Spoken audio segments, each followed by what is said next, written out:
So a lot of times this comes from dry skin. It comes in here in the winter because we get so dry. If you have grown up in a more humid area, then it may be really different for you. So we put on the heat, it's drying. So a lot of times it's just asking about those kinds of things, their heat. Also, the type of soap they use is important. So these soaps are very drying. They're more alkaline, listed on there for you. Irish Spring smells good, but it's terrible for your skin. Dial, same thing. Ivory, can't stand the smell of that stuff. Zest. So all of these, don't use them because of their drying part. The next slide shows you the more moisturizing soaps. These are the ones to recommend. Dove is probably the one most dermatologists will recommend. It's the best of the moisturizing soaps. Oil of Olay comes pretty close. Cetaphil is excellent cleanser if you're like for face. All right, so that is one of the first things to do is look at that and look at their bath habits. If they use really hot water is very drying. So using something like a Dial soap and hot water, it just takes all the oil off the skin. And so that can lend a lot to that feeling of just itch all the time. The other is, I recommend for people, especially in the winter, is don't bathe as often. Bathe the areas you have to, but if you want, but really start reducing the amount of times you bathe, because you just keep stripping the oils off of your skin. The other thing to recommend is to, when people get out of the bath, and this will become important in some diseases we're going to talk about, is moisturize. As soon as you get out, then cover. Also, pat yourself dry. Don't take all the moisture off, except between your toes.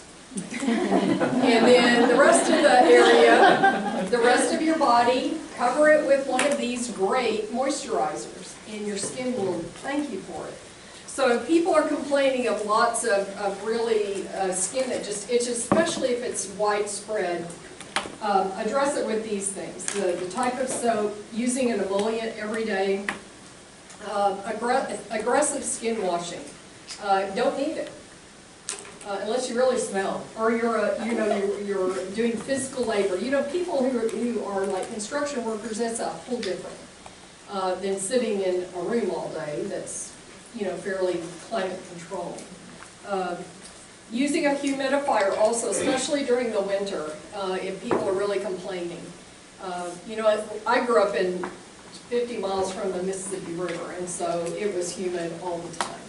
If you look at some of the old Southern movies, they're always talking about the women who glisten. Well, that's because they were covered with just a thin layer of humidity. So all of those things will go a long way. So start with those.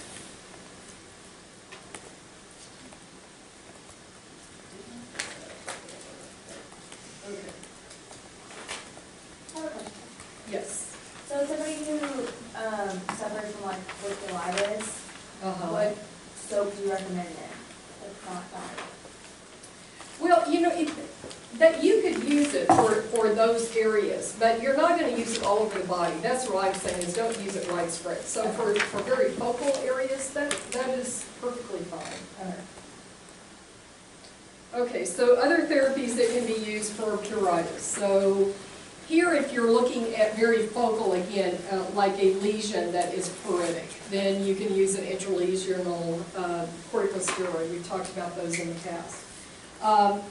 Chronic renal disease, that high urea levels will usually, BUN, will usually cause them to itch. Patients who have liver disease tend to have lots of complaints of pruritus. So using that topical capsaicin is a counter-irritant that can be used. We'll talk about the calcineurin inhibitors, tacrolimus and tacrolimus. Those are for a lot of inflammatory skin diseases. When we don't want to use a steroid, that's a good alternative. And those will come up again and again as we go through. Topical anesthetic. So if you've got like a bee sting or some type of bug bite, then using a spray like Dermoplast that I showed you up there, a spray with the benzocaine in it, or one of the anesthetics can also be used. Astringents, we're going to talk about those when we get to poison ivy. Astringents are really soothing, so they can help a lot with itching due to like poison ivy or poison oak. So a really good astringent over the counter is Donboro. Donboro is a powder. It's always mixed with water. It's diluted, and then you take sterile gauze pads, dip them in, and then put them over the lesions. For kids, these would be great. I've used these. I get terrible poison ivy, and I just drape myself in Donboro. It feels so good. So they get it as a powder, and they mix it in a 1 to 40 dilution.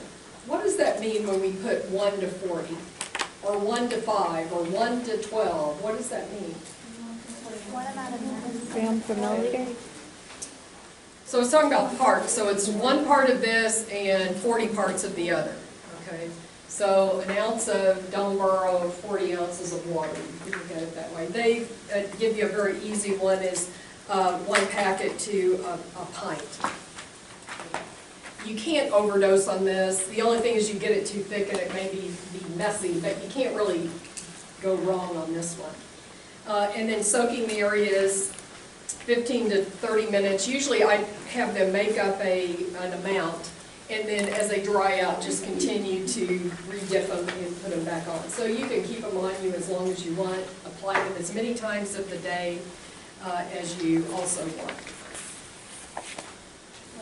Let's see, calamine. Okay, so Donboro is a really good alternative to calamine. When I was a kid, as we got closer to the summer, you came back from fall, kids would come in with pink dots all over them. I don't know if you all did this as a kid, but, and it may be a badge of honor, I don't know. But it's just iron oxide. It is, again, just a way to give some relief. Not very powerful. Usually you're going to have to use it in combination with something else. Very safe for kids. Can be used as often as you want. The other is colloidal oatmeal. Anybody ever use that? It's wonderful stuff. So the Aveeno, I like Aveeno's brand, but it's more expensive. You can buy it generic. You can also go on the internet and it'll tell you how to take oats and grind them down and make your own if you want.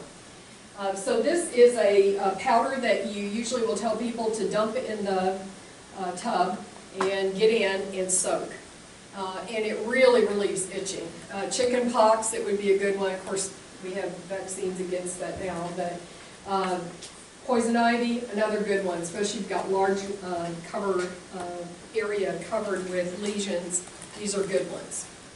I know it's more of a food product because when I moved into my house, I had some of this, and so I put it up.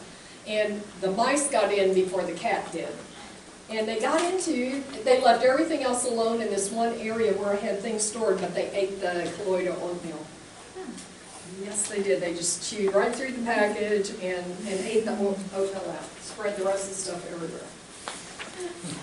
The big thing to remember with that colloidal oatmeal is that it is very slippery. Your older people, tell them to be careful because it's just like glass, or ice. It's just very, very slick. And on a porcelain tub, or it can certainly increase the risk of fall.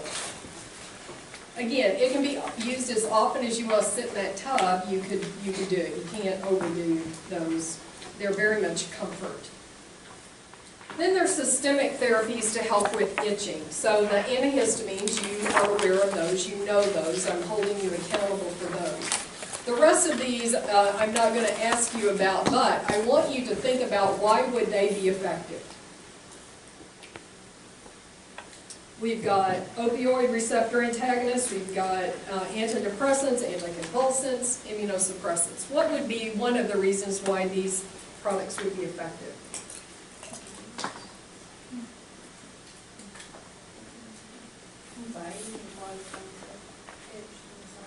Okay, the underlying disease, but why the drug?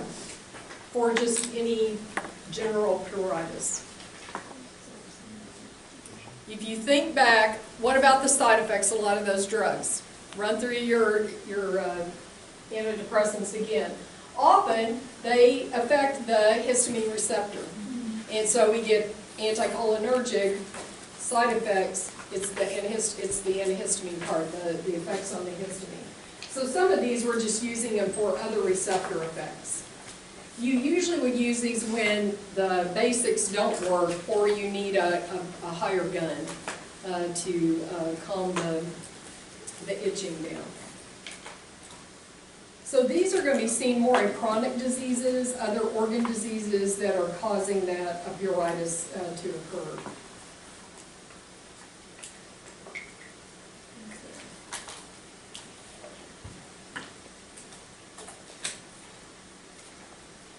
All right, let's talk about corns and calluses.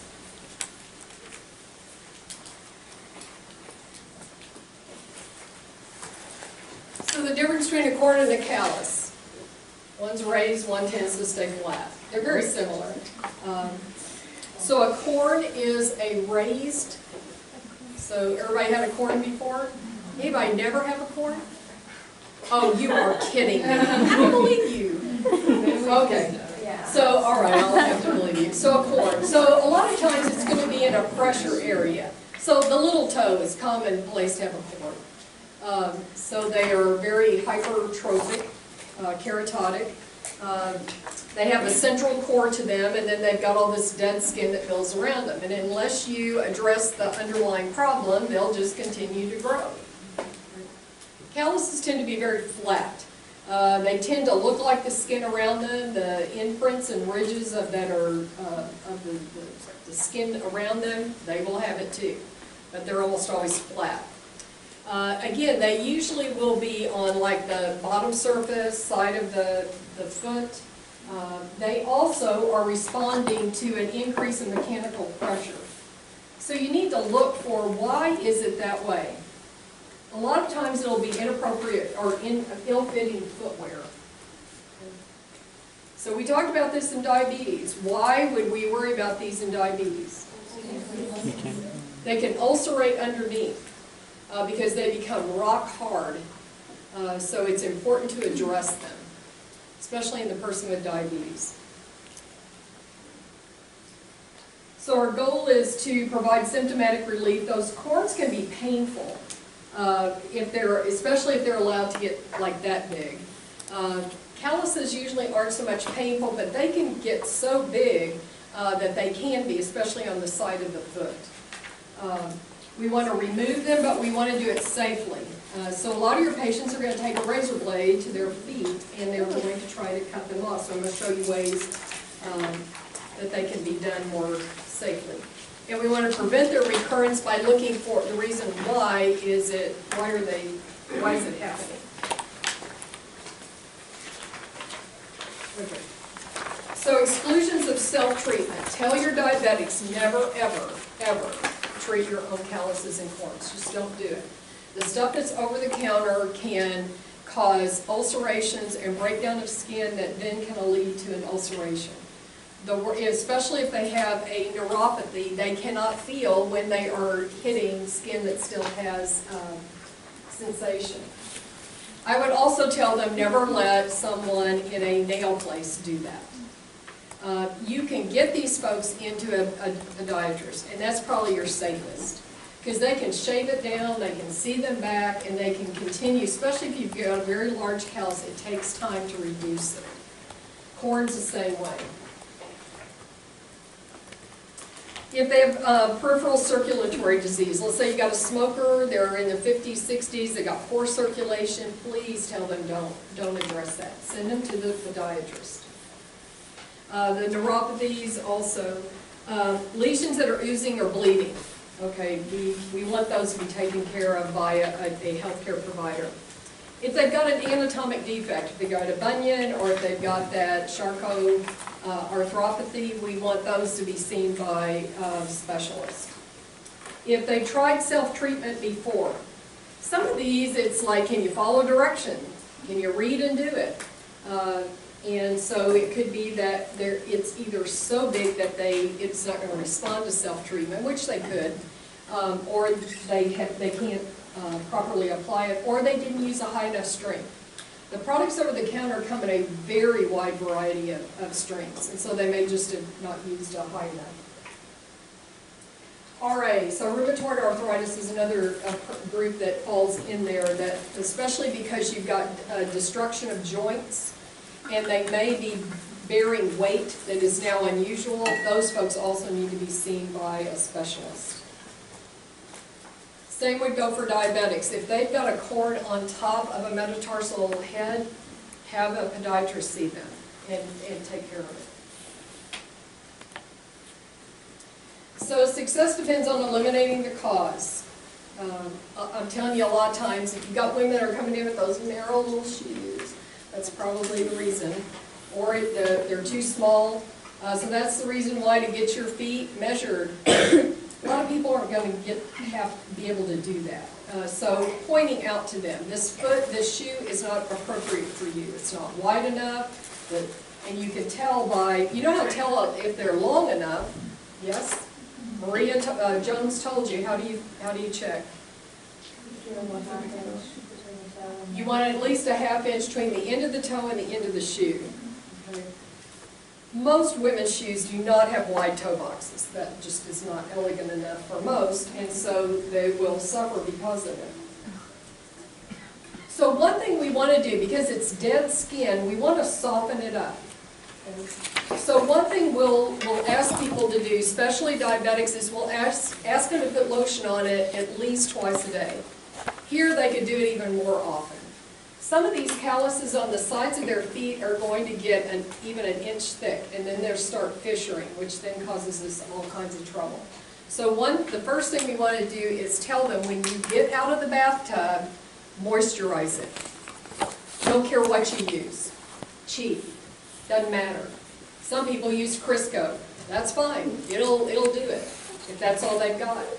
So moisturize, soften it up. And then the next thing, I used to go to the dollar store and then I would give out pumice stones. You use pumice stones? Okay. So then you teach them how to use a pumice stone.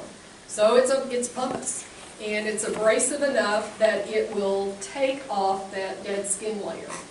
But usually not unless they are just overly aggressive, can it harm the skin. So we tell them and they'll last forever. You can get them for $1 at the dollar store. And then you just work them. If they don't do that, you can use a washcloth when the feet are wet, like after a bath, after a shower, and just work off that dead skin. And keep working it down until you're getting back to normal skin. That is important. You want to tell them never, never take a razor to your foot. They sell them over the counter for people to use. Tell them never to do that, especially your diabetics, your poor circulation, your neuropathic patients. Let's see. So I'm going to show you some different pads that people can use. This one's a real cool one, this polymer gel. So if people had a callus on the top of their toe, this would be a cushion. So as it's being debrided or as it's being treated, this would be something they could use. So it's going to protect again, also from that constant mechanical pressure that they're getting from their shoe or well, mostly their shoes. Some others that are available, there's a lot of cool stuff out there now. You've got these little toe sleeves that you can put over a cord, especially if it's painful and they're in the process of working on to remove it, that it just fits over their toe and it will protect it, so it won't be so painful. Toe separators. Sometimes patients have got deformities in their toes that will do that. Sometimes people get calluses and cords in between their toes, which can be painful. Those need to be seen by a podiatrist. The other is lamb's wool. It's very soft, and it's easy to put in a shoe, put your foot in a shoe, but it's very protective. So that you can buy over the counter as well. Let's see.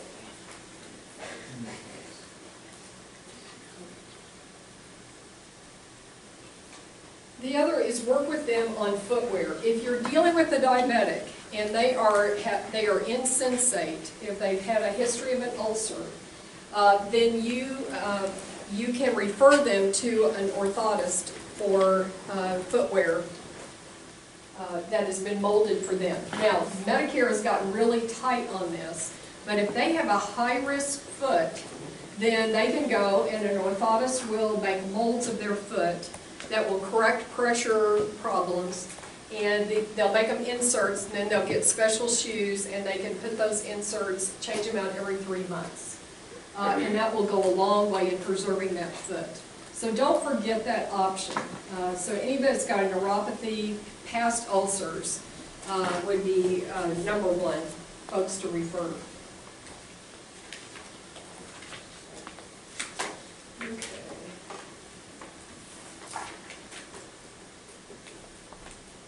So the products that are available that, especially over the counter, is salicylic acid. So it's a keratolytic. It will take skin layers off. It comes from 0.5% up to 40%. So warts, the same thing we use for warts pretty much is that salicylic acid. So there's all kinds of products over the counter for these as well. I also tell diabetics don't use these. Because if they get on normal skin, they'll denude it. You'll just take it off, especially that higher level.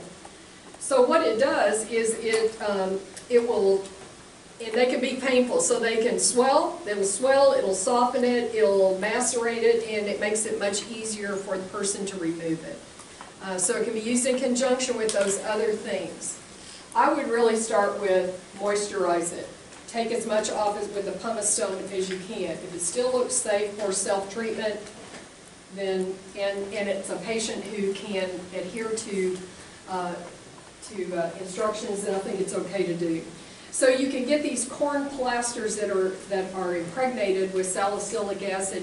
You cut it to the size of the corn, and you can put it over it. Then you put a dressing over to hold it in place. The biggest thing with those is to make sure it's going to fit just over the corn. Because if you get it on regular skin, it'll break it down. And it's painful, even for people who are not diabetic. There's also these gels and colloidins. So the one on the right-hand side is one where they are going to put a pad that has a well in it over that will protect the skin around it, and then they can drop the liquid in there. Those are very effective. The biggest thing is, can you get the pad over the corn and make sure you're protecting all the other skin around it. So those are effective as well. Those liquids are good because they are more flexible. And you could see that than the corn pad, but people can prefer either one. The others with those liquids is they're flammable and volatile, so don't go around fire. Okay. Some people may have used, or I don't know why, but they would have used or inhaled them. I do not know what they get off of that, because it must be the vehicle. So kids and children, be careful. Be careful about parents doing that on kids. Don't use it in pregnant women. The other thing to keep in mind is this is a salicylate. So we are not going to use high doses on kids. Remember what Rye's syndrome is? What is Rye's? Okay, it's related to aspirin. Now, we've been over this before. We've even had a debate. Aspirin before a certain age, usually 18. You'll see different numbers. It's because children using aspirin and during a viral illness developed encephalopathies and died. That's why we don't recommend aspirin. And there's other things. We don't need it. We don't need to use aspirin. So be aware, it's a salicylate. Use high enough doses over a large enough area, you'll get some absorption. So the way to keep it from getting absorbed is don't use it on broken skin. It will really hurt eventually if you do that. Moles, birthmark, warts with hairs growing in them. It's getting too close to Halloween. Okay, no, not diabetic, not poor circulation. Warts on the face, things on the face, don't do that.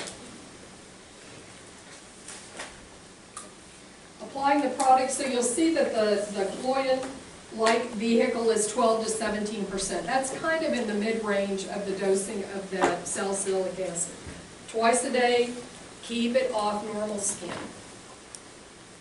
Allows the drop to harden, apply it for 14 days. So if you've got patients who are doing that, give them a time frame. It should go away. By then, if they're using it appropriately, it should take care of it.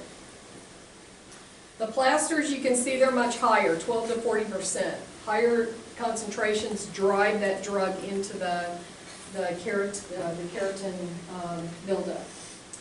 And then we talked about all of that. So with these, they're going to change them out every 48 hours, okay, and up to 14 days as well. I would say if you are working with diabetics or in places where people have neuropathies or poor circulation, talk to them about this. You're going to look at their feet. That's why it's important to look at their feet. Tell them, don't use over-the-counter products. We'll get you in to see a doctor. If it's bothering them, it may not bother them, real mild ones, but if they are really building up, especially the ones that you can get on the side of your foot, those calluses, they need to see a podiatrist. The podiatrist can shave them down. They can take a great deal of depth off of those and make them less dangerous to the patient very quickly. Okay. Any questions about those? Okay, warts. Anybody have warts?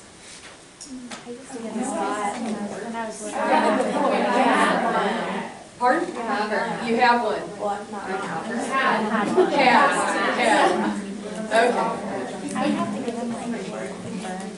So warts. Everybody get them. Most people get them at some point. So now we know that they're viruses. So one of the things that you do with your patients is you tell them, if they've got a wart, don't spread it. So we talk now more about transmission. If you have a wart on one kid in the family, they're all going to get it.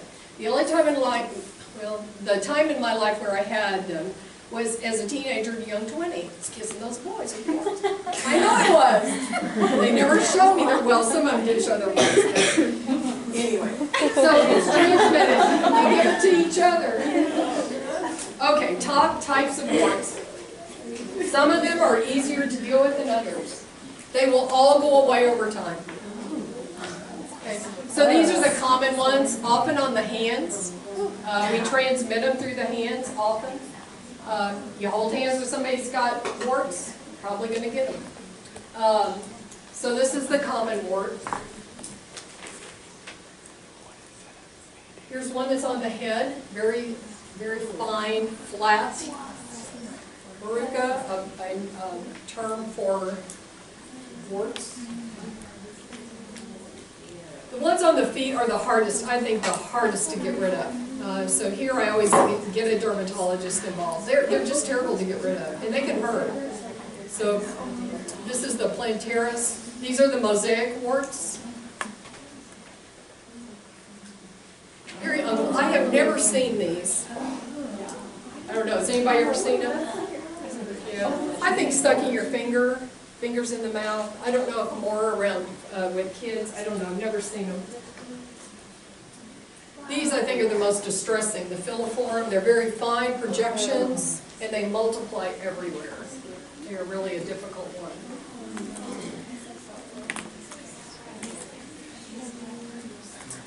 Okay, so it says that the periungual are more common in people who bite their nails.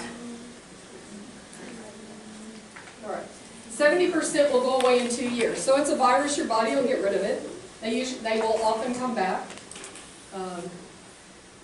So without treatment and auto-inoculation, you can give them to others. So we'll talk about how do you educate your patients to not do that. So here we go. Avoid cutting, shaving, or picking at warts. Oh, it's just so hard to leave them alone. Just aggravate the snot out of you. Wash hands before and after in touching warts. So if you have teenage daughters, when they come around, look for warts on their on their boyfriends and tell them, you kiss him, you're going to get warts. So that might be a really good way. Use towels, so towel transmission. So think other viral transmission. So somebody in the family has warts, keeping their own stuff. Razor, socks, shoes, anything that can viral transmission, viral shedding, they can give it to others. Keep it covered, don't go barefoot. Okay, so what are the products? Well, there's a lot of them. They're all salicylic acid for the most part. There are a couple of different things. You can get them as a gel, a patch, pads. Here's a couple of them that are on the market. You can use duct tape. Everybody done that? So some people recommend put the duct tape on, take it off, and it'll take the wart with you. Did it work? No, it doesn't usually, but you can use it to cover them. You can use them to cover the pads. So every 48 hours, here it takes a little bit longer, 12 weeks. Paring of the wart. I would say I would not tell patients this unless I was really sure. So cutting it might be something you would do to help to debride it, would make help. Salicylic acid and cryotherapy. So anybody ever had a wart burned off? Okay. Did it hurt? Yes, it does. So they're very effective, but there is pain associated. And local skin irritation goes with it. So the liquid nitrogen that a dermatologist is going to use gets down to almost 200 degrees negative numbers. But now they've come up with one over the counter. So this freeze away gets down to about, what did I say, 70? Yeah. 70, minus 70. So this is one over the counter that people can use for small warts. Anybody ever tried them? Did it work? Yeah, we've tried them. Did it work first time? Some people it works, some it didn't. Okay. So something to keep in mind. It freezes so you got water in that wart, freezes that, also causes microthrombi, the skin dies, it should fall off after about 10 days. So both of these are very effective, either one, you can go either route. The folklores are what I love the most. A lot of folklore with warts and full moons. I have no idea what the connection is. But to remove warts, blow on them 9 times during a full moon. Well, no, you might try it, you never know. But these are my favorite. Pee on the wart. Oh. But yeah, it's supposed to be from a toad. That was always the like a frog or a toad. Yeah. That's how you got warts. Rub warts with potato peels and bury in backyard. I think they mean the potato peels. Rub dry toast on the wart, then bury it, and then at night, full moon, by the next full moon, the wart will be gone. Stop hating your wart and start loving it. Watch it disappear. Steal a dishcloth from your neighbor and bury it in the backyard. I have no idea what that is. Take a knife, cut a cross over the top. Now that might have some validity. It works for the sap of trees. I didn't know that. Duct tape has a light side, a dark side, holds the universe together like the force. I thought it was stuff like the adhesive on the duct tape that like broke down the wart too. I have heard that. I've heard that. I do not know how legitimate it is. Dr. Lasassi? Yes. I had a friend, hygienist, like a really smart girl, that she had warts bad on her fingers, and so she had like a Native American, I think like witch doctor, but that's not the correct terminology. Yeah. But so she paid this lady, and then the terminology was she bought the warts from her. Oh, interesting. And then they went away. Did they really? Yeah. Wow. Like, interesting. But she had them for a long time, and then she did this, but she said, she gave me very little information because she said she's not allowed to talk about it, or they'll come back. Oh, wow. Yeah. Oh, interesting. Anybody else have any wart stories? I know, but they went I know that you also like get the seeds out, or That's that what I doesn't heard. work? That's on my plan where it was. Yeah. Oh, this is In that terminology, I don't know. Yeah, it's like they have seeds, and so like if you peel away the layers, the and you core know, of like, it. get the seeds out, then it comes back. Yeah. I've heard this. Yeah, my cat. Okay. I don't know. Patient education at the bottom. Tell your patients warts are contagious. Review the steps to prevent transmission, so the sharing of objects between people who have warts. The over-the-counter treatment if chosen. Tell them it should improve in 6 to 12 weeks. If it doesn't, then it may be that you need to refer them on. Don't use in children under 4, women who are pregnant, diabetes, poor circulation, neuropathy. Third time I've said it. Write it down, I got done earlier.